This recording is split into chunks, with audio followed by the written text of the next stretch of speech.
With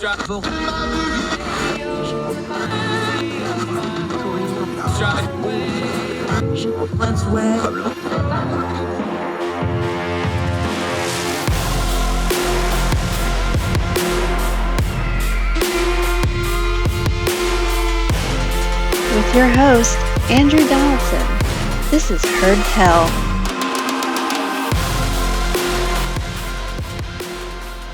Heard Tell Show. I've been wanting to do this one for a while. I am excited to have him here. He is one of the bright stars of Young Voices. You're going to love him.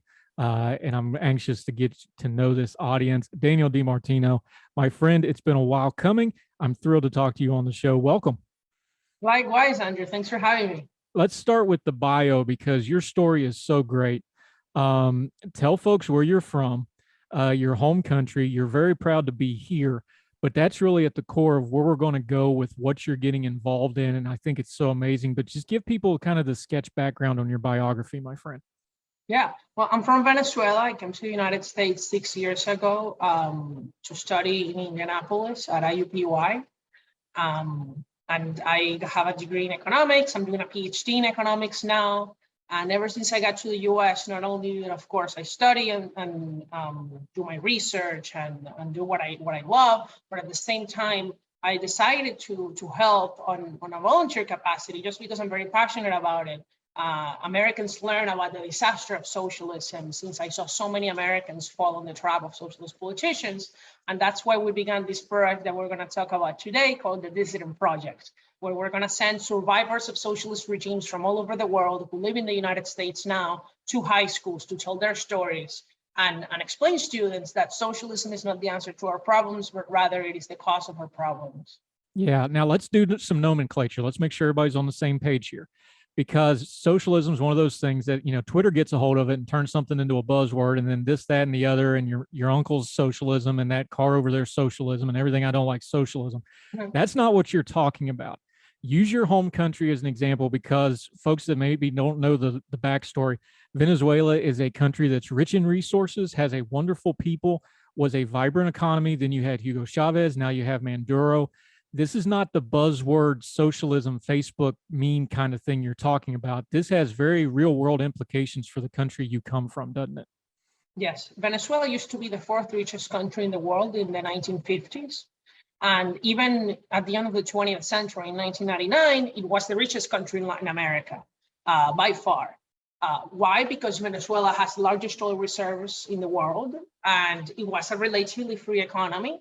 And that allowed, of course, people to flourish and make a lot of money. That changed when Chavez got elected in 1998. He took office in 1999, which was the year I was born as well. And he totally revamped the economy. He took over businesses. He put price controls on the remaining private businesses. He controlled international trade, imports and exports. He started to print so much money to pay for all these new welfare programs, to give housing for free, food for free, healthcare, education, absolutely everything.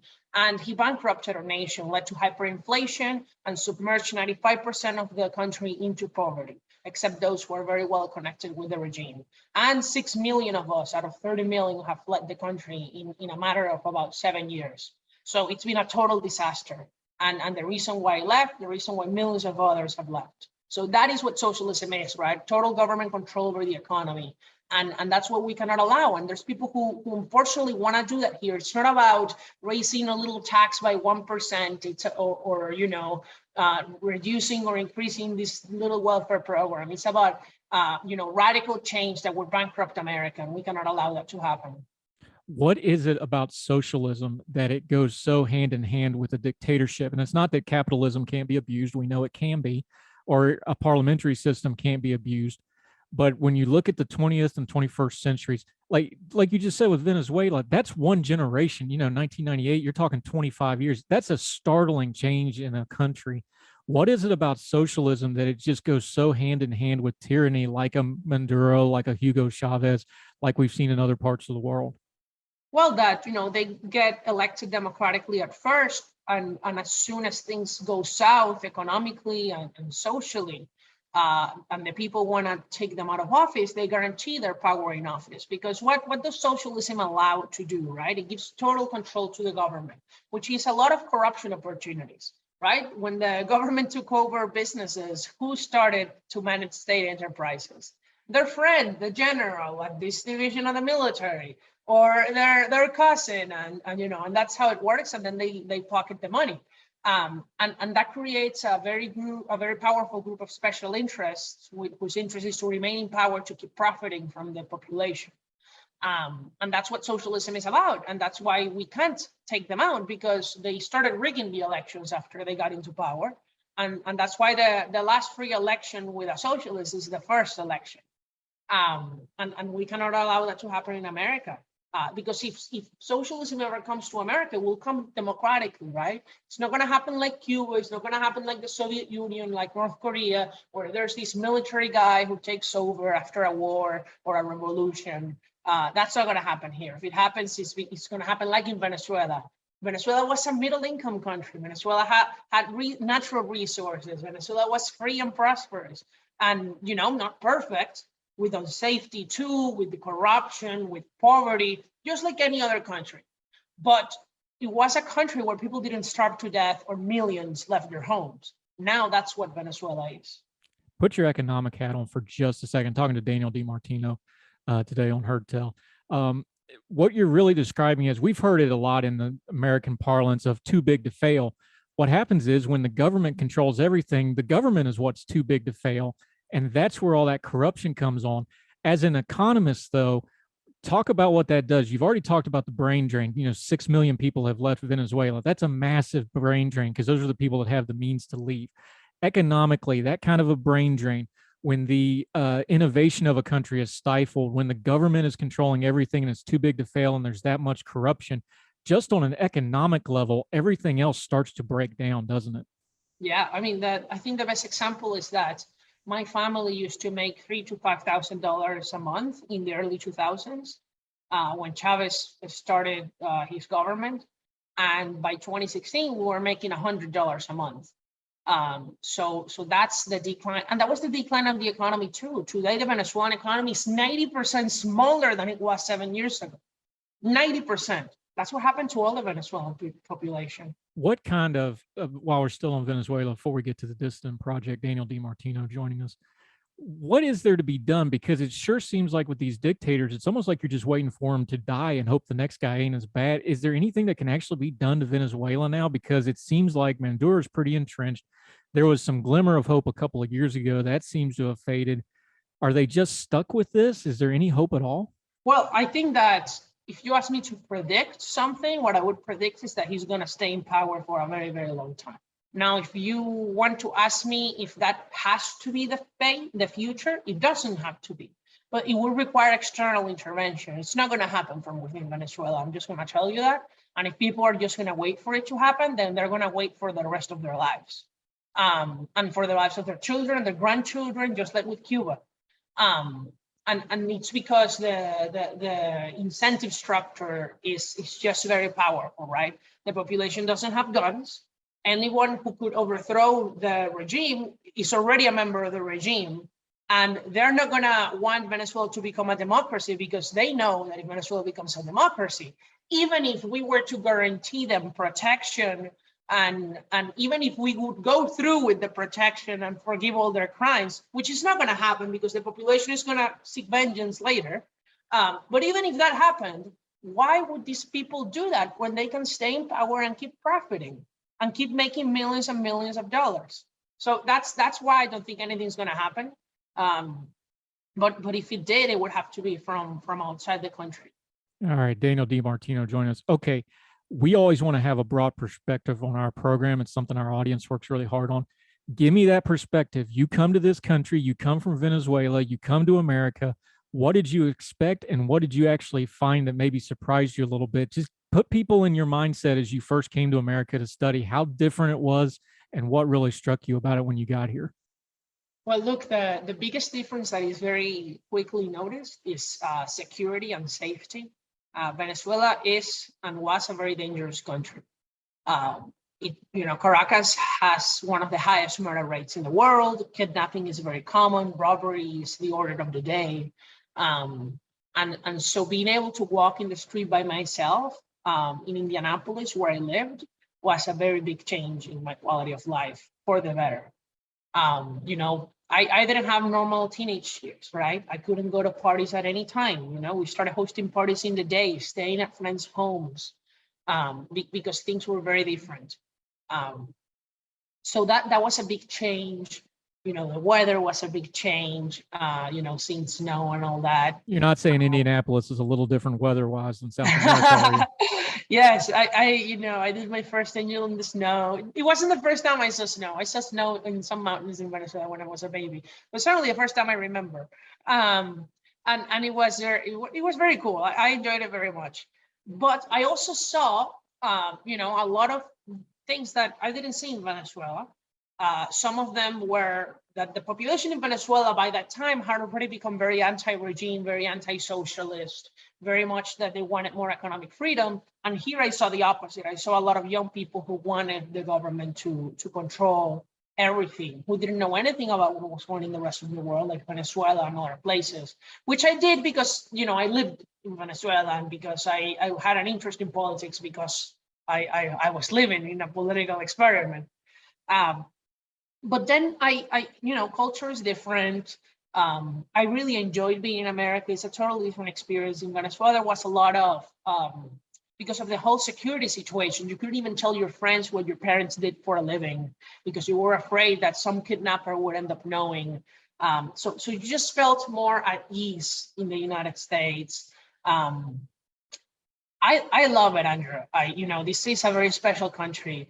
The people are very special. I think that people exaggerate our political differences very much, and they do it because they don't know what real political differences are, which is what happened in Venezuela, in countries where there has even been genocide, where people killed each other for politics. That's not. I don't think that's going to happen here, and I hope it doesn't get that bad. Yeah. Talk about real quick too, culturally, when you come over here.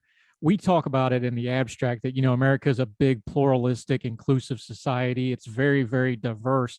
We say that as a buzzword, but I always, when I talk to people who come here from a foreign country, I remember my German exchange buddies, when they came over here, they were just like, wow, there's so many different people here. Talk about the difference in that, especially, you grew up middle of the country. You're now, kind of around DC more. You've been around the country doing media stuff now. The culture of America, that diversity, that plurality, talk about how unique that really is when you come here from another country. Well, look, I never felt discriminated in Venezuela, which I know in the United States, I never felt discriminated in this country because while I saw some Venezuelan friends who immigrated to other parts of Latin America, and they faced like explicit discrimination in the street from other people. And based on their accent, which was the only thing that made people know whether you were Venezuelan. Because there's no single Venezuelan look or ethnicity. So that was very shocking to see that happening there, not in the United States, right? Which has a different language, which is not as culturally close to Venezuela as the rest of Latin America.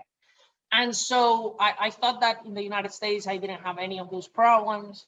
I had friends from everywhere, from Indian people, regular American natives from Indiana, from different religions, Jews, Christians, atheists, and that was very cool. I was able to learn from very many different people. I will say though that the whole racial situation in this country and controversies, strife, or however you want to call it, it's something that was new to me because it's not something that I experienced in Venezuela. Seeing sometimes people in the college cafeteria sit down only with like other Black people or with other white people, that was very strange because that was not what happened in Caracas, at least. People didn't really care at all, and it was not even part of the conversation, ethnicity. Which here it is, and I think that that's the only negative thing that I thought culturally America had. Like we really need to get over the whole ethnicity of the population issue. Yeah, Daniel Di Martino. We're going to take a quick break. When we come back, he's got a great new thing with Young Voices, the Dissident Project. We're going to get into it. We're going to talk about how we're going to talk about socialism going forward. Great guest. Thrilled to have him. Daniel Di Martino joining us on Heard Tell. Right back with him right after the break.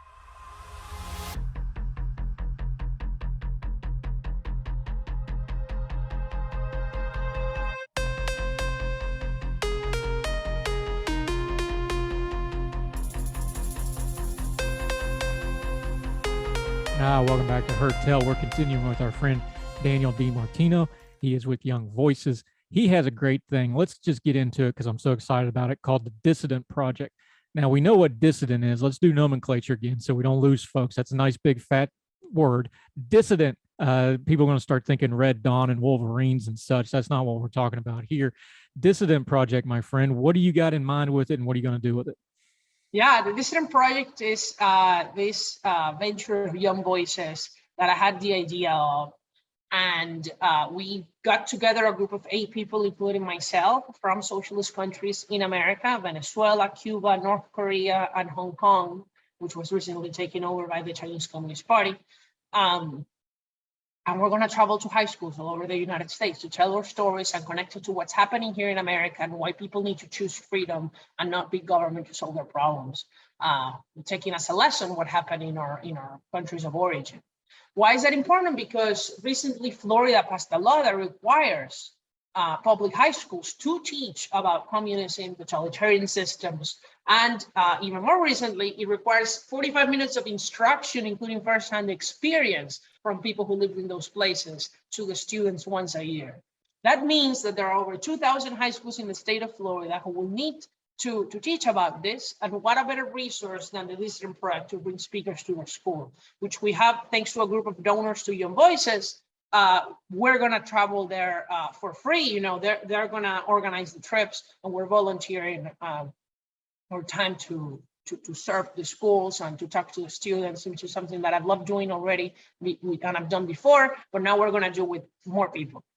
Now, how are we going to tailor something like this? Because I imagine, let's take Florida, for example. If you're in the Miami area, obviously huge Cuban expat population, very vocal, very politically active down there. That would be preaching to the choir to those folks because they know it, they've lived it, they believe it strongly. I would submit you'd probably deal with that one a little differently than, let's talk Indianapolis again. If you go back to Indiana, where people, it's more of an abject thing, you're probably going to address them differently.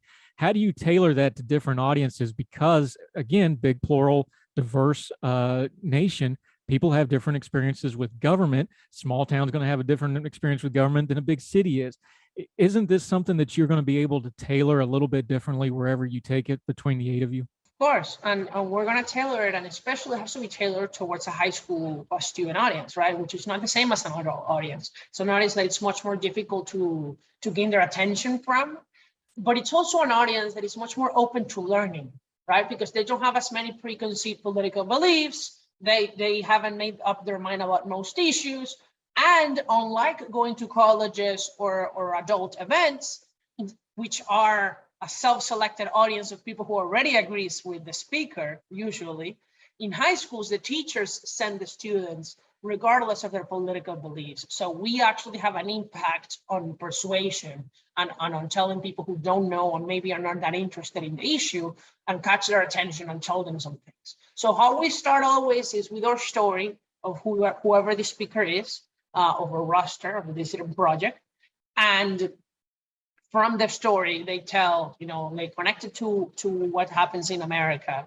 They warn people about the politicians, the people here who actually support socialist regimes and who actually support socialist policies for this country, such that people are not deceived of what that means, right?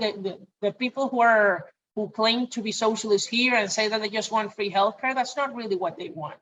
They don't really want what the Nordic countries have. They want actual Venezuelan, Cuban, Chinese socialist policies. And that's what we need to warn students about, from people who actually lived it and can tell you what were the consequences in our daily lives. Like, I didn't have electricity many days per week, and water sometimes for several weeks straight after the government took over water and made it free, because there was no money to maintain the equipment. And then when the things that they did have money for, which is the money they printed, created inflation, which reduced my purchasing power, which we're already seeing in the United States now. They gave so many checks for free to people, and now we have nearly 9% inflation.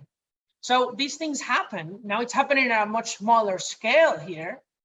But have no doubt, if they were to continue giving checks to people, we would easily have 20, 30% inflation. Yeah, talking to Daniel Di Martino. Okay, when you're talking high school students, though, you're talking about kids that are getting ready to start being voters when they turn 18. We know 18 to 25, that is the lowest participation demographic voting wise. What do you think you can do to kind of get them? Now that's a growing trend. They're starting to vote more and more. What is it you're going to be telling them that, like, hey, you're the politically active, you actually have to put your feet to this, you actually have to go and vote? How do you pitch that part to them? Because it's one thing for them to know this is book learning. It's another for them to be politically active and at least be, if nothing else, at least voters. How do you pitch that to them? Because that's something also in America, you know, that 18 to 25-year-old demographic, they just don't vote that much. Everybody wants them to. We always think they're going to. They don't. How do you pitch that to them? Because that's a big part of what you're talking about too, is if you're going to teach that generation that if they don't go vote, it doesn't really matter, does it? For sure. Well, I think that there's many ways to affect society that are not through the vote. I think a lot of it is about culture and avoiding them from voting for bad people. But really, look, we're a nonpartisan organization. We're not saying that they should go vote for someone or against someone specifically, but what we're giving them is guidelines for, who should they be afraid of, really. And that includes people who support a set of policies and government institution and the structure of our government institutions and democracy constitution, people who support the regimes that we fled from, and certainly encouraging them to vote. Because look, for example, the story I give, Venezuelans elected Chavez with about a 50% participation rate in that first election, which means that Chavez won with less than 25% of voters. Less than 25% of Venezuelan voters in 1998, who are like an almost negligible share of the current adult Venezuelan population, have determined our future for the rest of our lives. I wasn't even born when Chavez was elected, and that determined my whole future. And it's determining the future of the kids born today.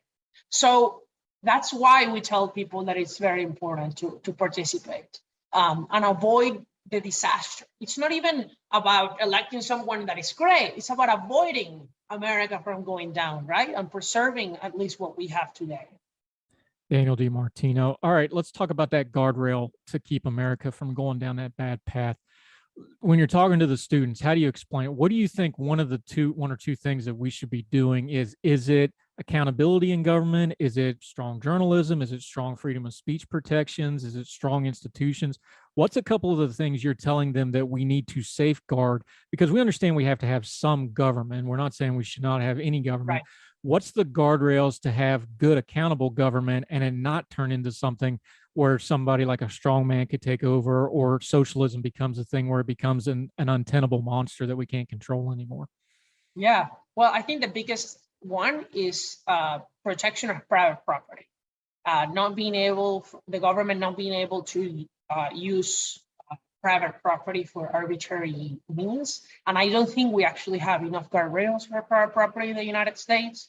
Even the Supreme Court has allowed, expropriation for the government to give up the private property of someone to someone else, not even for public use, but for other private use, which I think is totally outrageous that we allow that to happen in America, and can be very abused if we get someone who is willing to abuse that power. And we need, especially, this is not as much of a constitutional or legal guardrail, we need an educated populace. And we need an educated populace regarding authoritarianism and the signs of who's an authoritarian leader.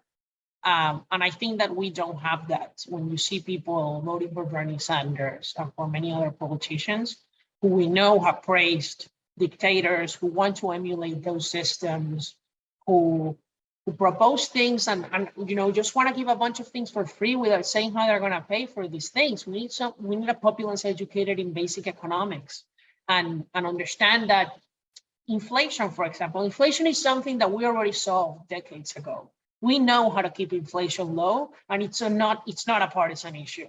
It's an issue of a responsible monetary policy and not crazy budget deficit. And unfortunately, we are losing that grip on reality. And it's not entirely the fault of the people, right? There are, economists and very highly educated and important people who are pushing these things too. But we have to be smart, and kids have to understand that, if you're going to spend something, it's going to come from somewhere. And, incentives matter. If you pay somebody not to work, are they going to be more or less likely not to work? If they guarantee everything for free, why would people work at all? Most things are about incentives. I understand that can be difficult, especially with younger people, to understand. But I think it's very well possible. When I was a kid, I started reading Milton Friedman. I was 12 years old, okay? I was a crazy kid. And I read Free to Choose, and that really helped me and opened my mind to think about freedom. And I think that if we did that more, and that's why I'm really happy that Florida passed this law against communism. If a kid sees and hears someone who came from a socialist country, from North Korea, from Venezuela, from Cuba, they'll remember that. And they'll remember if someone ever praises those regimes, or if someone ever proposes something the same, hey, that person who lived in that country says that's not okay. And they won't believe the lies of these online forums that try to tell them that, oh no, it's all US imperialism that caused this issue. Don't listen to the survivors, because they will have already listened to us. Daniel Di Martino, I think the personal narrative is the way to go about this, because the terminology starts, people's eyes start rolling back in their head and you start talking economics. Personal stories always grab people.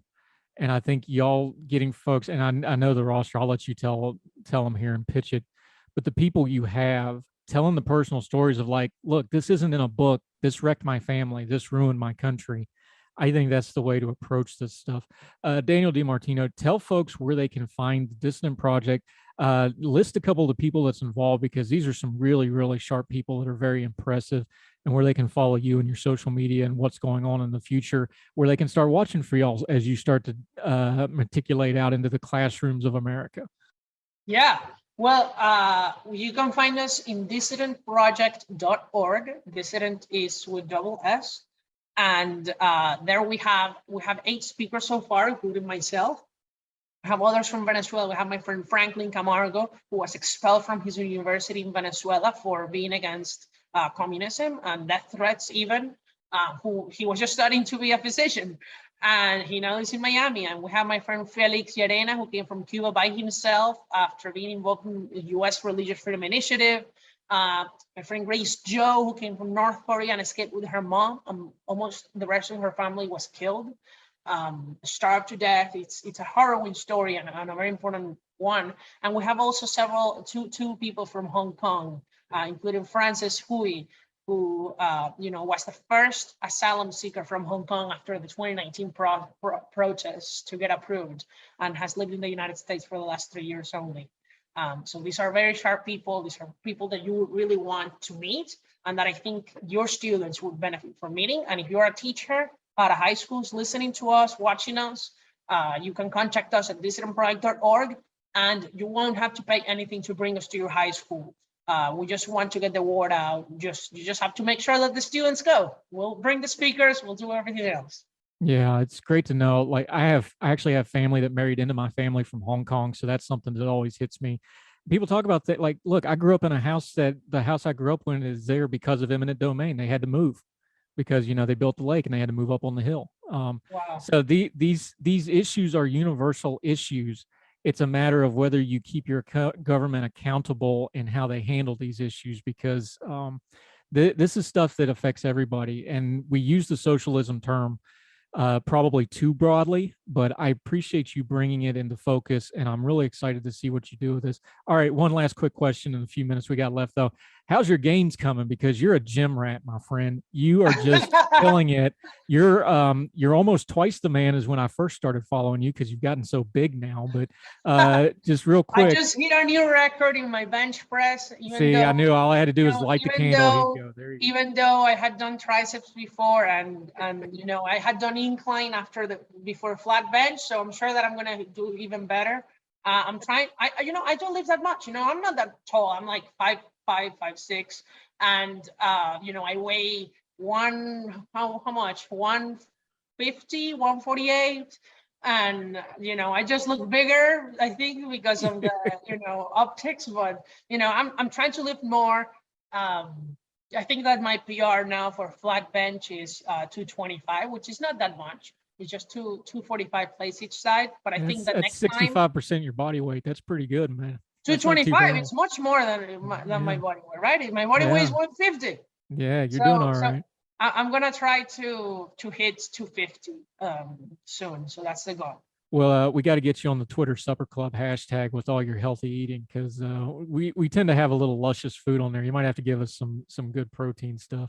Daniel Di Martino, we will definitely have you back again, my friend. Let people know where your Twitter is so they can follow you personally before we let you go. Thank you, Andrew. You all can follow me on @Daniel Di Martino. That is just Daniel, the regular name, and then Di Martino is DiMartino. And yeah, follow me. I respond if you want to message me, and otherwise DissentProject.org. Yep, and he's one of those great Young Voices contributor. My friend, we will talk again soon, especially as this rolls out, so we can get some updates on what's going on out in those classrooms. Great job today. We'll see you soon, my friend. Thank you, Andrew. Thank you.